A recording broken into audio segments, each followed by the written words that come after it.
what determined the time that he could go get his bride is when his father came to him and said, you can go get your bride. It's fine now. So his completion of the preparation process for his bride did not determine the time that he could go get his bride. The one who determined the time, and the only one who could determine the time, the day and the hour, was his Father. And that's what Jesus made very clear. But of that day and hour, no one knows. No, not the Son, nor the angels, but the Father only. But he doesn't even imply that the Father will never tell him, because if the Father never told him, never revealed the time when he could go get his bride, would he ever be able to get his bride? No, because he did not have the prerogative to determine when he'd go get his bride. But the Father would tell him, and so we see in the first verse of the first chapter of Revelation, the revelation of Jesus Christ, which God gave him to show his bondservants the things that must soon take place. And the end of Revelation, who do we see? Prepared to meet her husband. The bride. The bride. So Revelation is talking about the process that leads up to what the culmination of the marriage supper of the Lamb. The 144,000 then are the bondservants. We're told they're purchased. They are the bondservants.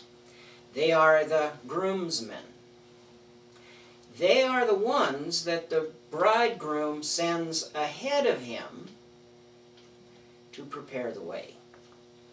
Remember, we talked about this before, that today, the process of the wedding, well, it's not really a process. There are some preliminaries and stuff that lead up to that, and preparation, to be sure.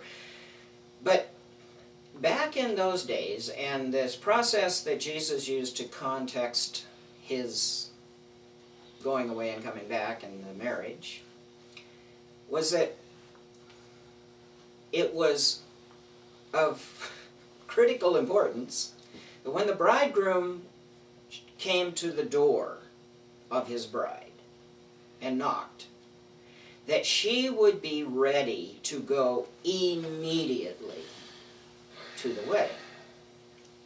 And that if she was not ready, there would not be a wedding. No, not that day or the next day. There would never be a wedding. So the process was established whereby the bridegroom would send his servants on ahead of him. The reasoning for that is that the bride would also send her bridesmaids, her servants, out on the road to intercept the bridegroom's servants. So that when the bridegroom's servants came, they said, the bridegroom is right behind us, he's on his way to get the bride. They would go to the bride's house, they would get her ready in record time. So that when the bridegroom showed up at her door, she would be fully prepared to go with him immediately to the wedding.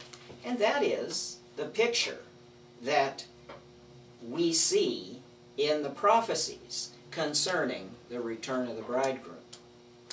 The 144,000 are the bondservants of the bridegroom who are sent ahead to contact the bridesmaids.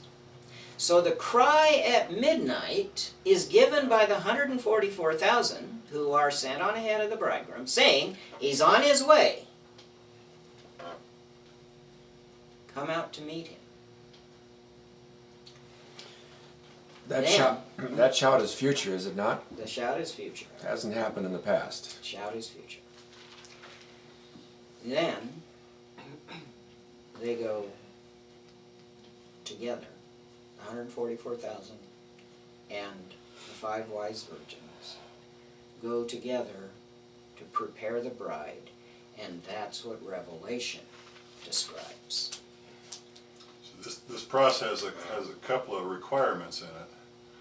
First is for the Father to tell the Son that it's time to go, and then that's where we get the book of Revelation. Right.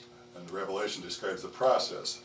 And what a Revelation addresses is the servants that need to precede the bridegroom need to be qualified, ready, and understand their functions in this process. Yes, you see, Larry, this is not your typical marriage. The marriage process is used so that we can understand what to expect. In Revelation and in Matthew 25, you would ask, well, why do the 5 wise bridesmaids go into the marriage feast before the bride? You know, that kind of, you could say, well, they help prepare or whatever. Or, you see, the bride needs to be prepared. She cannot have any, she cannot be missing any necessary thing. And she can only be prepared by people who are prepared themselves. Right. And so the bridegroom prepares the 144,000 the priests and his kingdom, the 5 wise virgins, with the knowledge they need to prepare the bride so that she is fully prepared and ready when he comes to get her. In the end of Revelation, we see he's coming in the clouds, and every eye will see him. And when he comes in the clouds, he is coming for his bride, and his bride is the numberless multitude. And I really like that numberless part, because to me, that is God saying, I have not predetermined a number. He talks about 144,000. He talks about 5 wise virgins. He uses specific numbers and timing. 1,335 days, time times and half a time. 1,290 days. He uses numbers that we say, well, why is that? I mean, why isn't it a nice round number that you can either divide by 7 or 3 or 4 or something? And a lot of people try to do this. Now you're talking about Revelation 7. 9 through 19, the multitude that comes out that are standing, yes, that are in heaven, standing before the throne. That's the bride. In white robes.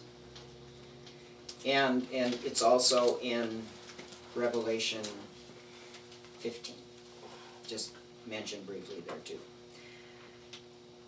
So what we have are 3 groups of people. The 144,000, which are the priests, the 5 wise virgins, which are the kingdom, and the numberless multitude, which is the bride.